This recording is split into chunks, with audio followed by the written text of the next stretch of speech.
nosso tema de hoje é a nossa pergunta, né, na verdade, dentro do nosso contexto de perguntas complexas, simples respostas, é a pergunta: quem é o Espírito Santo? Né? Até na semana passada, né, algumas das respostas de Jesus sobre aquilo que ele representa gerou em mim uma ideia para uma possível próxima temporada, né? Aquilo que ele é: eu sou o pão da vida, eu sou a luz do mundo, mas são coisas para 2023. Essa pergunta nossa de hoje, né, quem é o Espírito Santo, a gente tem uma base literária muito interessante de Jonathan Edwards, que é sobre a busca do avivamento, já que nós estamos falando de Espírito Santo, e um dos talvez assim, dos momentos chave, né, talvez a principal cena da história do Espírito Santo, se não é quando o Espírito pairava sobre a face das águas, lá em Gênesis capítulo 1, é talvez Atos capítulo 2, quando o Espírito desce ali sobre os apóstolos no Pentecostes. Bom, então uma sugestão de leitura aqui de Jonathan Edwards para vocês.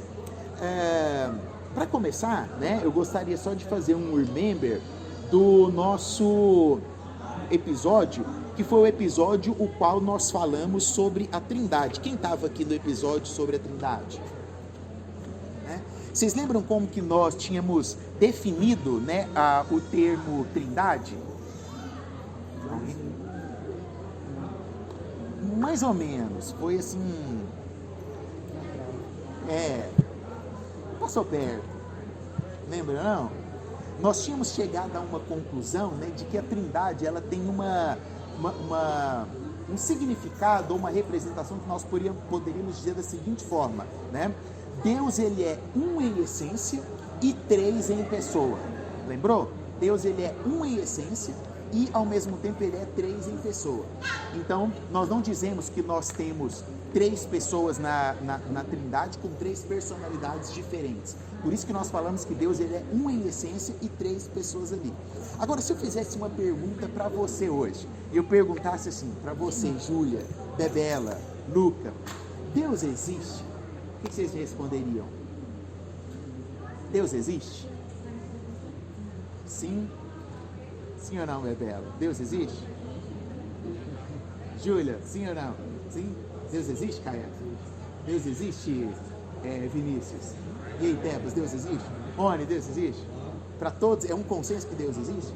E se eu virar falar para vocês assim: vocês estão errados, Deus não existe? A primeira coisa que vocês vão fazer é o seguinte, né? Falar assim: deu uma louca no pastor, né? Vamos procurar outro discipulado, né? Mas eu posso provar para vocês que dentro desta pergunta, se Deus existe, a resposta é não. O Caio pediu para provar, então vamos provar, né? De que forma? Filosoficamente, lógico, vamos para dentro da filosofia. Quando nós falamos da palavra existir, esse é o grande calcanhar de Aquiles da pergunta em si, certo? Porque a palavra existir, ela vem do latim existere, que significa estar fora de, certo? Então, quando nós olhamos para a figura divina, que é a figura de Deus, e quando nós olhamos para a figura do homem, existe uma grande diferença. Qual que é a diferença entre Deus e o homem em si? A diferença é o próprio ser divino e o próprio ser do homem. Dessa forma, nós podemos dizer que o homem, ele é um ser cuja a existência depende. A existência do homem depende de fatores, por exemplo, nutricionais, né? Se o indivíduo não tem bons fatores nutricionais, ele está fadado a passar fome e deixar de existir, né? O indivíduo humano, ele depende de diversos fatores existenciais, que vão desde o nascimento dele até o último dia de vida. E aí, dentro desse contexto, nós podemos dizer que o ser de Deus, ele não depende de nada. Deus não depende de nada para existir. Então, quando nós olhamos dentro do cunho filosófico, observando esse termo existir, né, a palavra existir significa estar fora do ser. E isso é o que caracteriza uma determinada criatura. Toda criatura é caracterizada pelo existir, ou seja, estar fora do ser. É como se nós transitássemos em em dois espaços, né? O espaço do existir e o espaço do não existir. O espaço do não existir é o nada, né? Que a gente passa para lá quando nós morremos, quando nós perdemos o fôlego de vida. E nós andamos a nossa vida toda entre o existir e o não existir, até que chega um ponto onde nós não existimos mais, onde nós morremos. Dentro do contexto de Deus, quando nós olhamos dessa forma, Deus não existe como uma criatura. Eu não posso responder que Deus existe como uma criatura. Por quê? Porque Deus não está preso ao espaço e nem ao tempo. Então, dentro dessa pergunta, se nós olharmos, né, dentro do contexto peculiar da etimologia da palavra existir, Deus não existe, porque Ele não está preso ao tempo e ao espaço. Ele vê o passado assim como Ele vê o presente, assim como Ele vê o futuro. Logicamente, é apenas uma forma de atrair a sua atenção nesse instante, né? Para que eu possa entrar dentro do contexto o qual eu quero dizer. Eu não estou dizendo, né, que dentro do Deus não existe, é porque não há Deus. Pelo contrário, sim, existe um Deus, só que Ele não existe dentro dos nossos padrões. É por isso que nós vamos, quando a gente vai falar, por exemplo, de Trindade, nós não falamos da Trindade como o Deus que existe na Trindade, mas o Deus que subexiste na Trindade, certo? Deus, aquele Deus que está sob os aspectos da existência. Acima de todos os aspectos da existência que eu e você precisamos para sobreviver, Deus está sobre eles. É por isso que nós falamos que a Trindade, ela subexiste a esses fatores. Eu quero primeiro destacar 2 pontos, e aí nós vamos responder basicamente 5. Nós temos 5 respostas para essa pergunta nossa, que é: quem é o Espírito Santo, certo? Mas antes de respondermos cada uma delas, antes de darmos cada uma dessas respostas, primeiro nós precisamos dizer que o Espírito Santo, ele tem uma natureza pessoal. A Bíblia, ela sempre utiliza um pronome masculino para o Espírito Santo. Sempre quando nós vemos o Espírito Santo, a Bíblia coloca como ele, o Espírito. Então, ele, o Espírito, isso significa que existe um caráter pessoal. E segundo, um atributo divino. Porque o Espírito Santo, como diz, por exemplo, lá em Hebreus capítulo 9, ele é eterno, assim como Deus Pai. Assim como Paulo diz lá em 1 Coríntios capítulo 2, versículo 10, ele é onisciente, também da mesma forma que o Pai. Então nós temos uma figura que é tratada de forma muito pessoal dentro da Bíblia, mas que não deixa de ter todas as características divinas, pois compõem a Trindade. Para que nós possamos então, né, começar respondendo essa pergunta: quem é o Espírito Santo? Em primeiro lugar, quando te perguntarem quem é o Espírito Santo, você vai falar: ele é a terceira pessoa da Trindade. Agora que você já sabe responder o que é a Trindade. Aí a pessoa vai falar: o que é a Trindade? Você fala: é Deus, é um Deus em essência e 3 em pessoa, certo? Tudo bem? Então, se alguém perguntar para você quem é o Espírito Santo, o que você vai falar? É a terceira. Vamos lá de novo? Quem é o Espírito Santo? Terceira pessoa da Trindade. Eu pergunto para você: e o que é a Trindade? Você responde: é Deus em essência e 3 em pessoa, certo? Perfeito, então já respondemos uma pergunta, sabemos quem é o Espírito Santo. Segunda coisa, o apóstolo Paulo, ele destaca algo fundamental para nós: nós nascemos espiritualmente mortos. E essa característica que Paulo coloca, ela pode ser muito bem simplificada na conversa de Nicodemos com Jesus, que é a conversa mais famosa da Bíblia, né? Nicodemos fica ali todo cheio de dúvidas, porque Jesus fala para ele que era necessário nascer de novo. E quando ele perde as estribeiras, ele não está entendendo nada, Jesus vai explicar para ele o que é o nascer de novo, o que é o nascer do Espírito. E isso é muito interessante, né? O nascer de novo, que é o nascer do Espírito. Porque isso se liga diretamente com o que o apóstolo Paulo fala, que nós nascemos espiritualmente mortos. A morte espiritual, ela é, digamos que uma figura teológica do nosso pecado original. Quando Adão pecou lá no início, todos nós espiritualmente falecemos. Todos nós, eu e você, já estávamos mortos por conta do pecado original de Adão.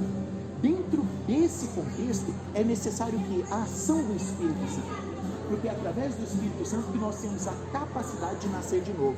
Qual que é um dos papéis fundamentais do Espírito Santo? Nos regenerar. Regenerar é gerar de novo, né? Nós somos gerados. pelas nossas mães, né, em carne e osso. Agora nós temos uma segunda geração, que é a chamada regeneração, que é quando o Espírito Santo de Deus nos dá a verdadeira vida e nos tira da morte e nos traz para o reino da vida. Você consegue entender isso? Que todos nós, por conta do pecado de Adão, nascemos mortos? E é quem que nos dá a vida? O Espírito Santo.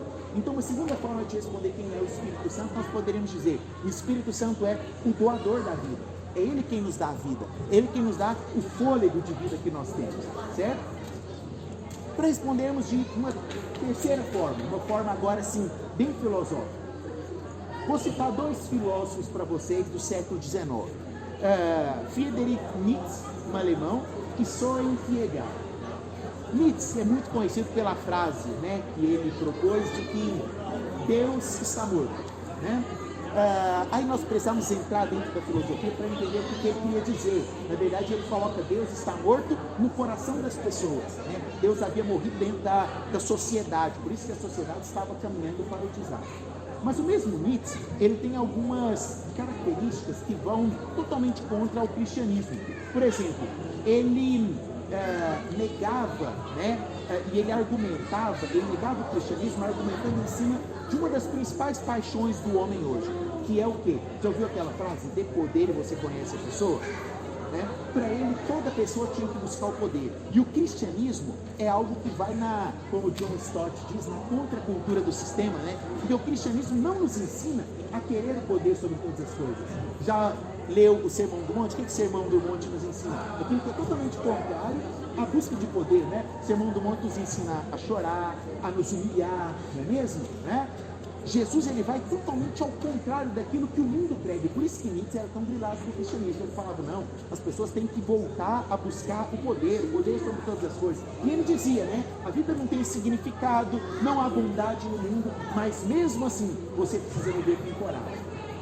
Do outro lado, Kierkegaard, né, que nasceu em 1813, dizia o seguinte: a verdadeira razão para a decadência da humanidade é que a humanidade deixou de aplicar os princípios do cristianismo. Se a humanidade aplicasse os princípios fundamentais do cristianismo no seu dia a dia, a humanidade seria diferente. Para ele, o grande erro da humanidade é ter deixado a ortodoxia do cristianismo falecer. Por que eu estou usando esse contraponto de dois filósofos? Porque os dois vão coincidir no texto de João capítulo 14, versículo 16. Lá em João 14, 16, Jesus ele está para partir, né? Organizando ali a casa, preparando os discípulos, vai acontecer algumas coisas, vocês vão ficar meio desesperados aí, o pessoal vai correr atrás de vocês, vai jogar umas pedras de vocês, umas flechinhas, né? Vai querer matar vocês. Mas olha só, apesar de tudo isso, eu vos deixarei. Aí tem várias versões, né, que nós podemos encontrar, por exemplo, eu vos deixarei o Consolador, ou vos deixarei o Ajudador, ou vos deixarei o Confortador, né? Jesus fala, vou para o Pai, mas vos enviarei o Consolador. Na sua fala o que aí, cara?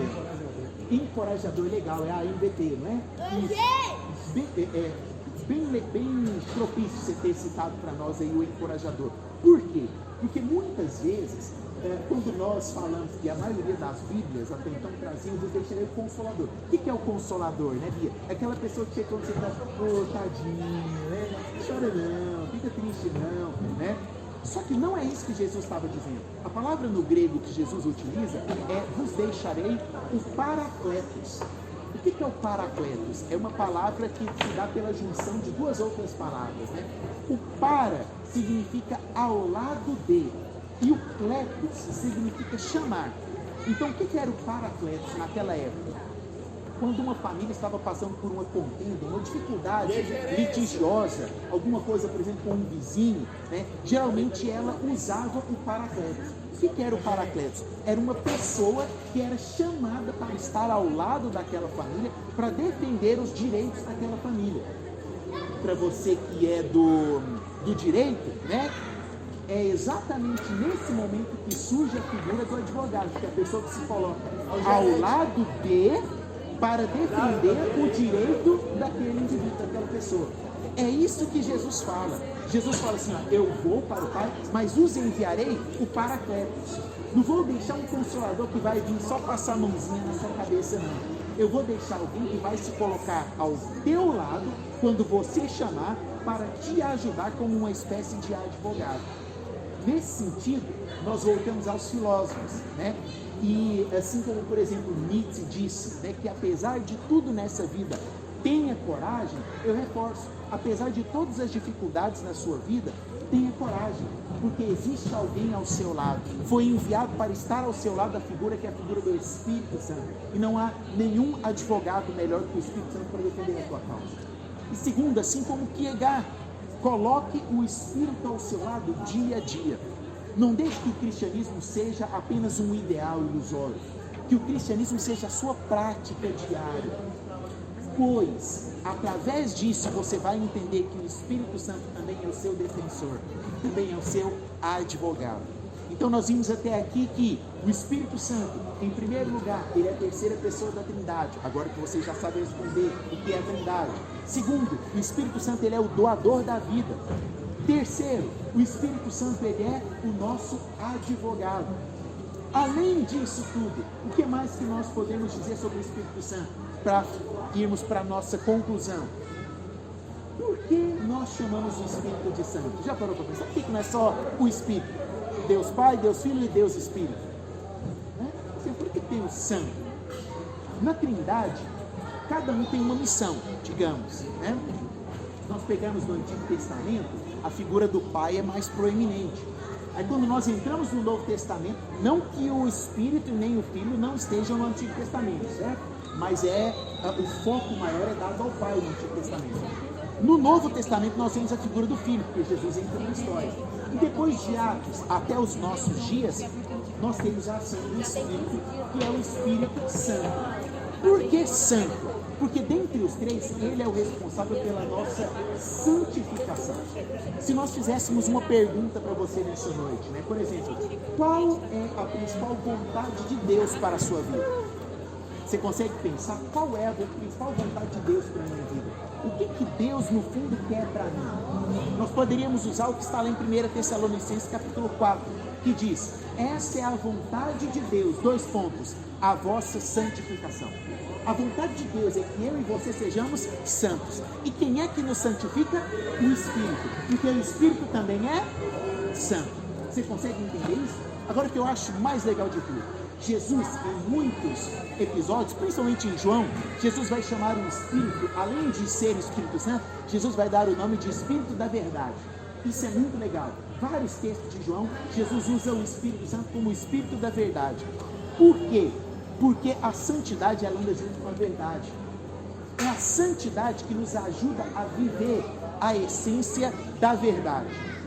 Tem um autor chamado Emil Brunner, que tem um livro que não foi traduzido ainda, né, para o português, que se chama Truth as Encounter, né, o encontro da verdade, o encontro com a verdade, né, poderíamos trazer literalmente. A tese principal desse livro é a seguinte, ele diz assim, quando estudamos as coisas de Deus, não estamos estudando a verdade na teoria, porque as coisas de Deus são a verdade na essência. Deus é a verdade em si. E quem que nos ajuda a viver nessa verdade? O Espírito Santo.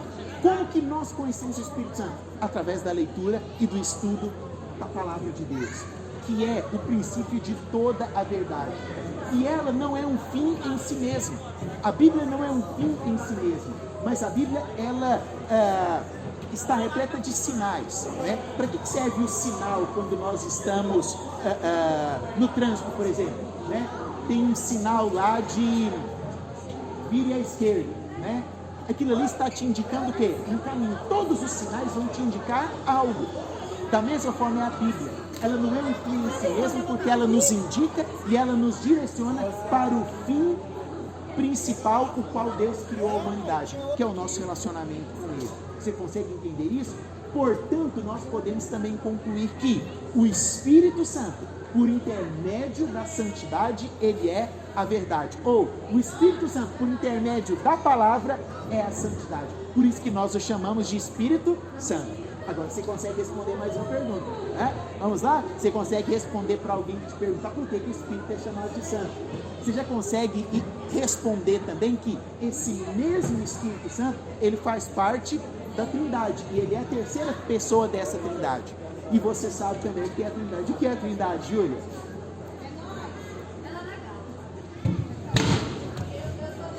Deus em essência e três em pessoa. Uma salva de palmas para a Júlia. Abençoado ela.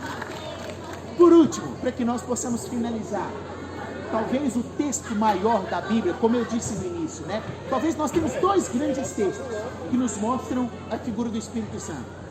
Gênesis capítulo 1 diz que no princípio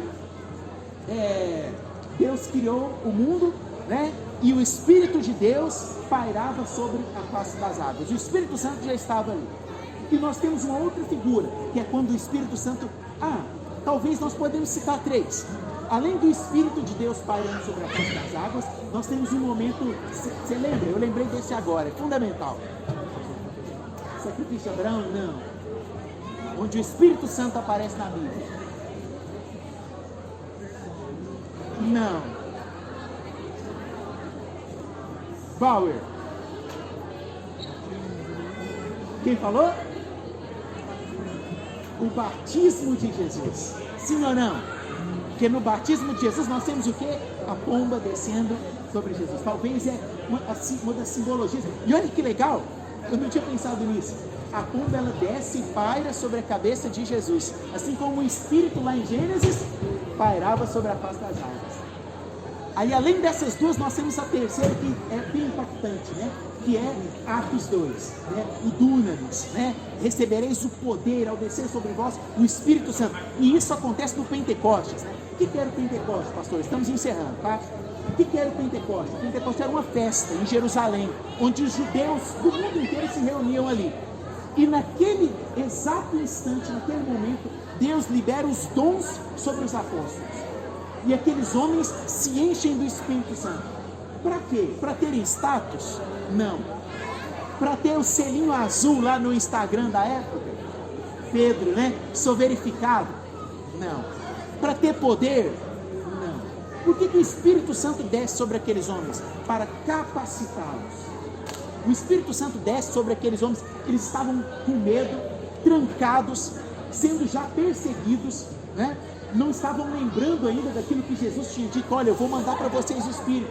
Mas naquele instante ali, a palavra de Deus fala que estando as portas trancadas, ouviu-se um som como de um vento, e todos foram tomados, cheios do Espírito Santo. E aqueles homens que estavam ali morrendo de medo, de serem perseguidos, de morte, eles saem daquelas quatro paredes ali com intrepidez, com coragem, prontos para exercerem o seu chamado. Quando nós olhamos para esse episódio na Bíblia, nós vemos que o Espírito Santo sobre nós, ele traz algo que é muito maior do que uma fama, do que um poder. E quando nós olhamos dentro desse contexto, eu posso pensar em Martinho Lutero, lá na Reforma Protestante. Martinho Lutero tinha uma tese, que era a tese do sacerdócio de todos os santos, ou sacerdócio universal. Muitas pessoas entendiam isso, né, como Lutero indo contra o Papa, né, falando, olha, todos podem exercer o sacerdócio, não é só o Papa, né? Tanto os clérigos quanto os membros podem exercer o sacerdócio. Só que Lutero estava indo muito mais além disso. E hoje nós podemos compreender o que era o fundamento de Lutero dentro disso. A obra do reino de Deus, ela não é dada somente àqueles que têm eloquência. A obra no reino de Deus não é dada somente àquele que é bonito, né? Aquele que tem muitos seguidores nas redes sociais, aquele que, né? Eu sou um missionário, tenho chamado. Não. A obra no reino de Deus, ela não é dada somente a essas vocações. Esses vocacionados têm o seu chamado e têm a sua função. Mas acima de tudo isso, todo cristão é chamado a ter parte no ministério de Cristo. Todo cristão, eu e você, que estamos aqui sentados nesse banco, fomos chamados e vocacionados para um determinado objetivo. E quando nós ouvimos isso, pode trazer um determinado susto no nosso coração, né, Lucas? Fala assim, nossa, né? O cara que está lá em cima pregando ou cantando, ele, né, tem, né? Mas eu que estou aqui sentado, será que eu tenho essa característica? Será que eu fui chamado para isso? Mesmo que isso possa trazer um certo receio, um certo medo no seu coração, lembre-se de uma coisa: é o Espírito Santo quem unge, quem capacita e quem traz poder. Da mesma forma que o Espírito lá no Pentecostes veio sobre aqueles homens, aqueles apóstolos, e aqueles 11 que viriam a ser 12 com o apóstolo Paulo, e logicamente todos os seus outros discípulos, transformaram a história da humanidade através de um chamado e de um sentimento no coração, de que eles eram capazes de levar aquela palavra, de que eles eram capazes de suportar a pressão, e de que eles eram capazes de vencer. Da mesma forma, essa é a palavra de Deus para a sua vida hoje. Acima da pressão, acima do problema, acima da dificuldade, o Espírito Santo te ungiu, o Espírito Santo te capacitou, o Espírito Santo derramou sobre a tua vida esta graça, esse poder, para que você não tema as adversidades que vão vir no final desse ano, muito menos as tribulações e dificuldades que virão no ano de 2023. É Ele quem unge, é Ele quem capacita. Existe aquela frase famosa, né, que Deus capacita os escolhidos, né? Deus não chama só os capacitados. Se você está aqui, é porque Ele te escolheu para algo. Se você nasceu lá dentro da sua família, lá onde você está hoje, no emprego que você está, na sala de aula onde você está, se Deus te colocou ali, é porque Ele te capacitou para transformar a história daquele ambiente, assim como os apóstolos foram capacitados para transformar a história da humanidade. Se nós estamos aqui hoje falando sobre isso, é porque os apóstolos acreditaram nessa palavra, viveram essa palavra. E da mesma forma você precisa da sua vida nessa noite, em nome de Jesus. Você pode isso?